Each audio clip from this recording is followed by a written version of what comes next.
This is the third installment. Here is David Copperfield meeting a stranger. And of course, you know who that is. An extract from my Dickens spoof, Messres Dickens, Doyle And Wodehouse, Private Limited, by Neelum Saran Gour. A lonely, God-forsaken hamlet named Blunderstone.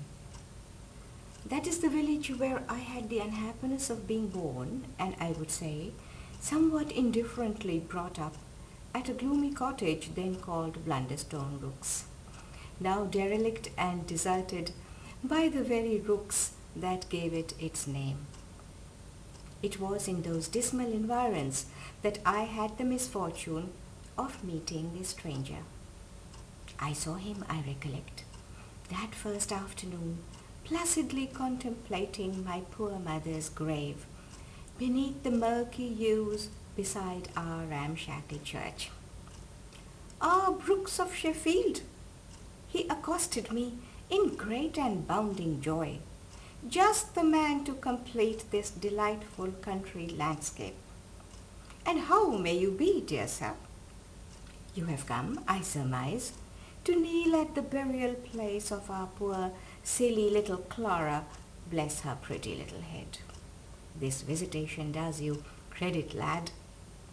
So, I besought him, not a little incensed by the facetious and scarcely respectful allusion to my dead mother.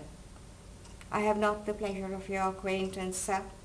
Nor," I added in rising indignation, "do I specially seek it. If you will do me the courtesy of stepping out of my way, I shall proceed to fulfill the tender office due to one who never did anything to deserve this unbecoming liberty to her memory by strangers like yourself."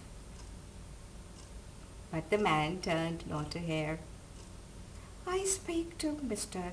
David Trotwood Copperfield, I believe," he said. I assented, rendered quite speechless with amazement. "You are discomposed, sir. I see you in an odd humor today, and I have a lively perception of your distemper. Well did I know and love your mother. Oh, the little Clara, who had more lace in her petticoats than wits in her wee head.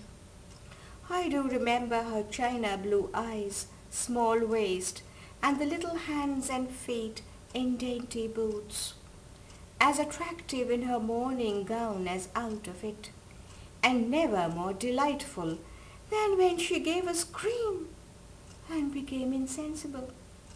Pity. And how goes that old harridan, Peggotty Barkis? Old Barkis taught her to be willing, and how willing she always was thereafter." He found his distasteful jokes only too droll, I am afraid, for he exploded into an immoderate fit of laughter and was altogether too merry.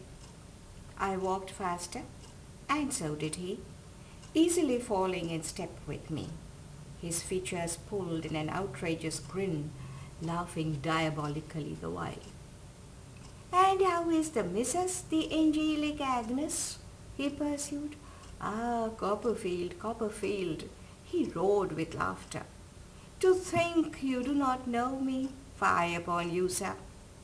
"Ah, boy," spoke he in mock wistfulness, "many is the time I have dandled you as a mewling babe upon my knee, and to think you know me not, especially when I apply myself so assiduously to making myself agreeable.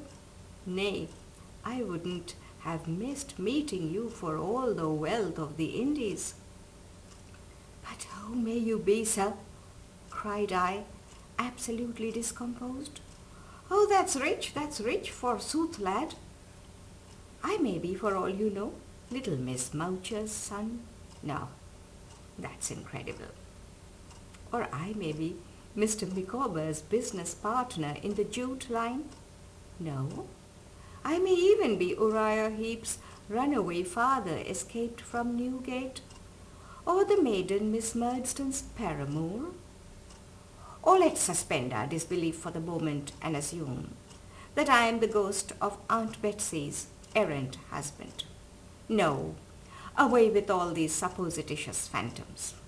The humble individual who has now the honor of addressing you answers to the name of Charles, fresh from the terrae, and buzz to my friends.